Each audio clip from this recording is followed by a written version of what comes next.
lagi suara gue.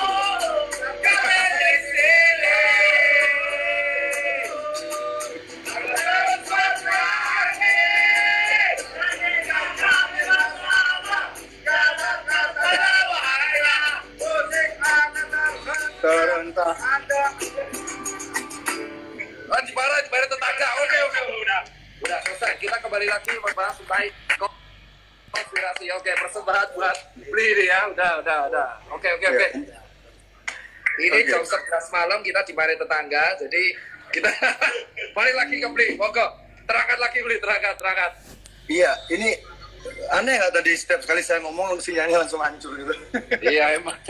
Ini kayaknya jangan-jangan ini Instagram membencimu gitu.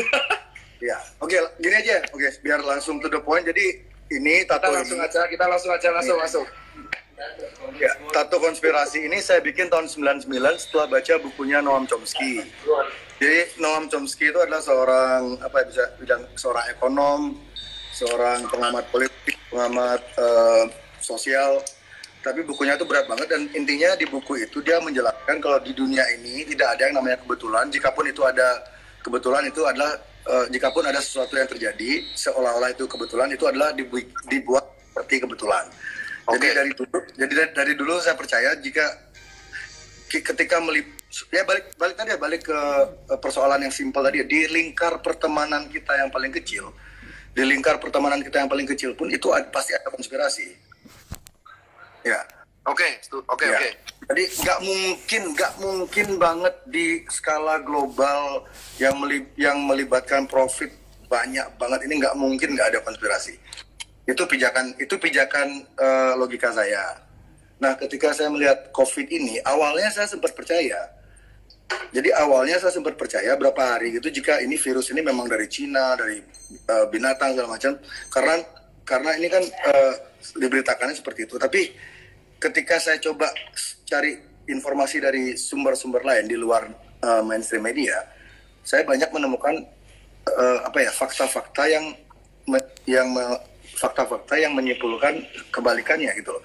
Jika virus ini adalah man-made atau dibuat oleh manusia, jika COVID ini adalah sebuah skema dan mungkin ada hubungannya juga dengan kasus Pizzagate, itu jejaring pedofilia Gedung Putih yang sudah membunuh banyak orang yang mencoba membongkarnya.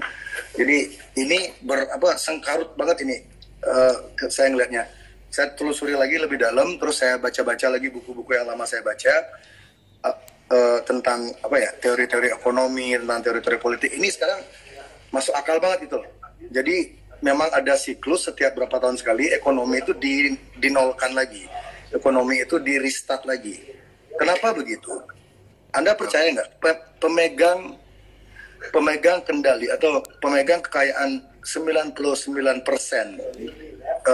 kekayaan bumi ini dipegang oleh 1% kelompok. Itu sudah terjadi sejak dulu. Si Rosel. Iya, teman-temannya mereka lah, 1%. Saya bilangnya 1%. Jadi mereka sejak dulu menciptakan environment agar mereka itu tetap berada di puncak piramid. Agar mereka selalu tetap ada di puncak piramid, mereka perlu apa? Kontrol. Iya kan? Bayangin aja, jika mereka lengah misalnya, 1% ini lengah, mereka tidak mengontrol yang 99 ini, lama-lama yang 99-nya akan naik dan memakan mereka, dan mereka akan nggak jadi 1% lagi. Itu mereka tidak inginkan. Makanya ketika mereka melihat ada kan mereka punya tuh parameter politik, mereka udah punya banyak, ada think tanknya tuh udah gede banget. Jadi ketika think tanknya menyarankan kekuatan peta politik dunia seperti ini, peta ekonomi dunia seperti ini, jika kalian tidak melakukan ini dalam beberapa tahun, kalian akan turun dari puncak piramid, orang lainnya akan naik. Itu tidak diinginkan, karena sejak awalnya adanya peradaban ini, sejak awal adanya ilmu hukum moneter, teori moneter perbankan, itu mereka yang menentukan semuanya. Kenapa harga? Kalau beli C berarti, tapi secara umum percaya nggak sih kalau COVID itu ada? Percaya, berarti COVID ada? Percaya. Terus COVID ini berarti menurut BC berarti man-made ya? Menurut saya man-made. Terus laki-laki beli. Laki-laki. Menurut saya. Terusin. menurut saya COVID ini man-made. Ya. Terus? Dan balik tadi kemana tadi? Kita sampai di mana tadi terakhir? Sampai itu puncak piramid terus COVID man-made ada. It's all about control. Dan kawan-kawan tolong yang menonton ini tolong jangan rasis. Ini bukan masalah perang antar negara. Ini bukan masalah perang antar ras. Elit global ini sengaja menciptakan ilusi jika ini adalah sebuah pertempuran antar negara atau antar ras. Mereka sengaja menciptakan ilusi itu agar mereka lebih gampang mengontrol konfliknya. Gitu loh. Makanya sekarang kan banyak bilang, oh ini ulah Cina, ini ulah Israel, ini ulah Amerika. Buang dulu stigma itu. Ini sekumpulan 1% ini mereka nggak punya nationality. Mungkin di paspor mereka ada nationality, tapi mereka tuh jiwanya mereka tuh nggak punya jiwa kebangsaan, tidak punya jiwa nasionalisme, tidak. Mereka tidak beda, level pemikirannya beda. Mereka tuh ngelihatnya tuh bumi ini sebagai sebuah ya bumi tempat punyanya. Ya kalau bahasanya Lady Gaga global citizen lah gitu. Jadi mereka tuh tidak mengenal batas negara, tidak mengenal batas agama. Ada positif negatifnya kan. Kalau kita ngambil sisi positifnya, ya manusia tuh semakin mengikis perbedaan. Kalau perbedaan tuh semakin terkikis kan kemungkinan konflik itu berkurang.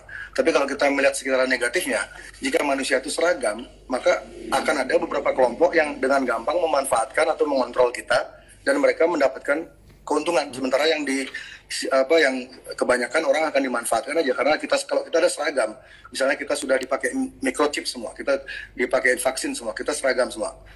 Udah pasti ada yang kontrol dong. Nggak mungkin kalau kita semua seragam tuh nggak mungkin nggak ada yang kontrol. Dan yang kontrol tuh pasti orangnya itu aja. Tapi kalau misalnya kita tetap dibiarkan berbeda-beda, tiap negara tetap dibedakan tumbuh dengan gayanya mereka sendiri, dengan sistem ekonomi mereka sendiri, ya itu akan berbahaya bagi 1% ini. Makanya mereka tuh sangat mereka tidak suka dengan yang namanya demokrasi. Mereka tidak suka dengan yang namanya population growth. Jadi yang belum tahu ya, Bill Gates, mungkin bagi yang belum tahu ya, Bill Gates itu bukan seorang komputer nerd yang mulai dari nol. Dia itu bukan seorang komputer nerd yang mulai dari nol. Ayahnya dia sangat dekat dengan Rockefeller. Ayahnya dia sangat dekat dengan Rothschild. Itu bisa dicari di buku-buku sejarah. Jadi dari kecil, Bill Gates ini sudah didesain oleh lingkungannya untuk menjadi seperti dia sekarang. Sudah diproyeksikan. Dia tuh bukan yang punya Microsoft loh. Dia tuh cuma co-founder. Dia tuh punya duit, dia beli lisensinya, dia beli kepemilikannya, dia jadi bagian dari Microsoft. He's a fucking businessman. You know? Bagi yang belum tahu ya, Bill Gates is a fucking businessman. Dia bukan malaikat, dia bukan dokter. Ini makanya kemarin saya emosi sama Mas Tirta tuh, Mas Ipeng tuh ketika Mas Ipeng ngomong ke saya, beli jangan ngomong hal yang di luar kapasitas. Aku langsung ngelihat ke Bill Gates loh. Anjing, seluruh dunia dibikin panik masalah kesehatan sama orang yang bukan dokter. Bill Gates lulusan dokter mana? Nggak ada. Tedros, bosnya WHO, dokter mana? Nggak ada. Tedros punya rekam jejak yang kotor. Dia pernah bikin kasus di Ethiopia. Bill Gates vaksinnya banyak yang gagal di India sama di Afrika. Kenapa kita dikontrol sama dua orang yang bukan dokter dan semua dokter dengerin dia? Kita udah gila apa gimana? Dokter yang sebenarnya tuh nurut sama orang yang punya duit, yang kebetulan bisa membiayai riset. Jika Anda, saya tanya pertanyaan psikologi ya ke orang-orang ya. Jika Anda percaya nggak kalau orang psikopat itu ada, percaya nggak, Pak Mas Ipen? Gimana? Psikopat itu ada nggak dalam kehidupan orang psikopat? Orang psikopat. Ya. Kalau di dalam tanah orang, maksudnya di kelainan jiwa sih mayor mental ada, gangguan mayor mental. Oke. Orang serial killer termasuk psikopat atau Dia jujur, kalau orang serial killer jujur aja kalau dia mati dia memiliki hampir semua sih ada kelainan mayor mental, mereka kelainan mayor mental. Gitu. Yeah, ada yang disebut schizophrenia, ada yang bilang bipolar, ada yang bilang maniak gitu. Iya, betul. Psikotik. Jadi orang-orang dengan masalah kejiwaan kayak gitu ada di sekitar kita dong berarti. Ya, emang. Ya. Bayangkan sekarang, serial killer aja ada. orang pemakan kanibal aja ada. Kenapa milioner atau triliuner yang punya duit banyak banget, dari mana kita tahu mereka tuh nggak punya sifat-sifat kayak gitu? Gitu. Apa jaminannya orang-orang itu memang benar-benar lurus, sementara rekam jejaknya sudah banyak menunjukkan keganjilan? Kalau kamu mau, dan yang membuat nama mereka selalu bersih adalah balik lagi ke musuh bersama kita tadi, mainstream media. Mainstream media selalu melindungi image orang-orang ini. Kalau kamu ketik di search engine ya, di Google dimanapun, kamu coba cari dirt-nya, you try to dig cari kasus-kasus lama mereka tuh, susahnya minta ampun Mas, susah banget. Karena sudah ditutup oleh ribuan berita bagus tentang mereka. Contoh. Hidro, ini kita balik ke konteks ini ya, konteks ke kasus COVID ini ya. Hidrokloroquine, itu contoh. Ketika beberapa dokter, ini awal April, beberapa dokter di Eropa, Amerika, India menemukan mereka berhasil menyembuhkan pasien COVID dengan hidrokloroquine dicampur dengan zinc. Zinc itu apa Mas? Vitamin C ya? Zinc itu jenis vitamin multivitamin sih, bukan ya suplemen lah. Zinc Zn itu kayak ion sih, Zn. Mineral. Ya, jadi bukan cuma satu dokter, banyak dokter yang berhasil menyembuhkan pasien dengan itu. Harga hidrokloroquine itu 60 sen. 10 sen. Harga hidrokloroquine itu per butirnya 10 sen, itu 1.600 rupiah. Yang megang paten obat itu bukan dari lingkaran 1%, bukan dari teman-temannya Gates, bukan dari Rockefeller, bukan dari Rothschild, bukan dari Soros, orang lain. Ini menurut saya hidrokloroquine ini di luar perkiraan mereka. Mereka mikirnya tuh nggak akan ada yang bisa nemuin, ternyata ini ada. Dan hidrokloroquine kan dicoba dipopulerkan oleh Donald Trump juga, Pak Jokowi juga, beberapa presiden negara mencoba memberi solusi ke masyarakat. Coba ini obatnya, ini ada yang sembuh, monggo dicoba. Apa yang terjadi?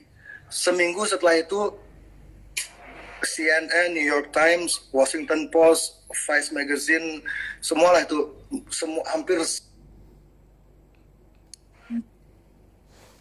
berpengaruh ya, yang diikuti sama orang-orang pintar, yang dipercaya sama orang yang kelas menengah ke atas, orang-orang di perusahaannya, orang-orang yang punya banyak anak buah, mereka yang ikuti media-media itu diserang. Jadi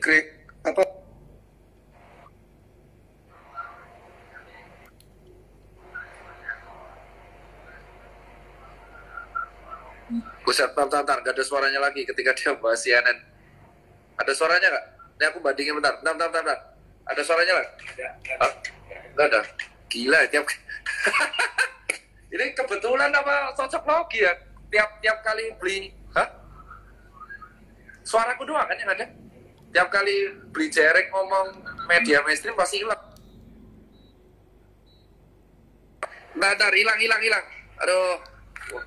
Wah gila sih, itu antara kebetulan. Ini lagi dengerin ya, kalau aku tipenya pendengar ya, jadi dengerin dulu apa yang diceritain baru aku bisa bertanya dan membantah. Tapi tiap kali beli jerek itu ngomong soal mainstream media, tadi saksi ya, semua yang lihat ya, pas ngomong itu ya media tadi langsung hilang coy, hilang suaranya. Gila, coba cok. Gokil. Tapi mumpung lagi ini di live, aku mengucapkan terima kasih ya. Kita nunggu lagi jerek. Gila.